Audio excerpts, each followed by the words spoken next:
name is Whitney, and the article I looked at talked about group therapy and its effects on acquired brain injury patients. So I was interested in looking at this topic because we watched the brain injury dialogues, and I liked the group therapy aspect of that, and I wanted to look at it in a more research-based situation. The authors looked at an outpatient rehab group therapy program, and its focus was on improving the client's self-regulation skills, understanding the consequences of their deficits, and their coping abilities. This treatment benefits clients with acquired brain injury. Their hypothesis was that the authors were trying to see if the group therapy program did improve individual self-awareness and their coping strategies. So they took 21 participants with acquired brain injury. They were independent living and stable, and they met for 6 months. And after the 6 months, they collected data via self-report questionnaires, and those were questionnaires that the clients filled out after therapy, talking about what they liked about therapy, what helped them.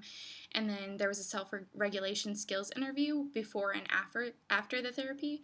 Before the therapy, there were a set of questions and topics that the interviewer talked about with the patients, and then after, they got the same questions to see if any changes had been made. And then there was a focus group interview, which I thought was interesting.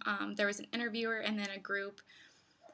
The group met again, and they just kind of hashed out things that worked in therapy, what they've learned, what positive effects it did have, and they found at the end that there were positive effects, and that their self-awareness and coping strategies were used more effectively.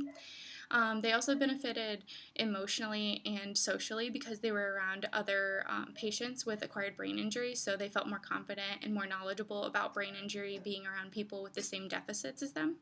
I thought the strengths of this were that the participants did feel like they met their needs, and they met their goals, like learning more about brain injury, confidence, coping strategies. They all went in hoping to learn more about their injury. And then some of the limitations were that there was no control group to compare this group to, and a lot of the data was self-report, so that's not always as reliable as concrete data. And then after reading this article, I am interested to find out what other brain injury aspects